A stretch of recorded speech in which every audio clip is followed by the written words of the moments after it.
मैं माँ हूँ वैष्णवी।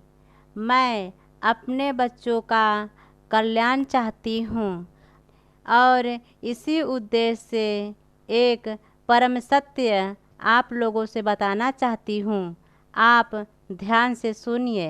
विवेकहीन और श्रद्धा से रहित संशय से युक्त मनुष्य परमार्थ से अवश्य ही भ्रष्ट हो जाते हैं। ऐसे संशय युक्त मनुष्य के लिए न तो यह लोक है न परलोक है और न कोई सुख ही है।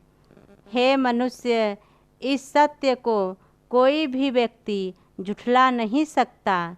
जिसने जन्म लिया उसकी मृत्यु निश्चित है, वह निश्चित ही मरेगा।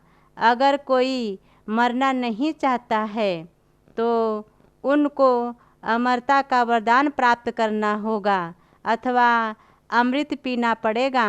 अगर यदि इन दोनों में से एक भी उपाय नहीं कर सकते तो आदि श्री के द्वारा दिए गए व्यापक ज्ञान को प्राप्त कीजिए तथा उनके बताए गए साधना को ब्रह्म मुहूर्त में उठकर सिद्ध कीजिए, तभी आप मृत्यु से बच सकते हैं। इसके अलावा आपके पास कोई उपाय नहीं है। तथास्तु, अर्थात ऐसा ही हो।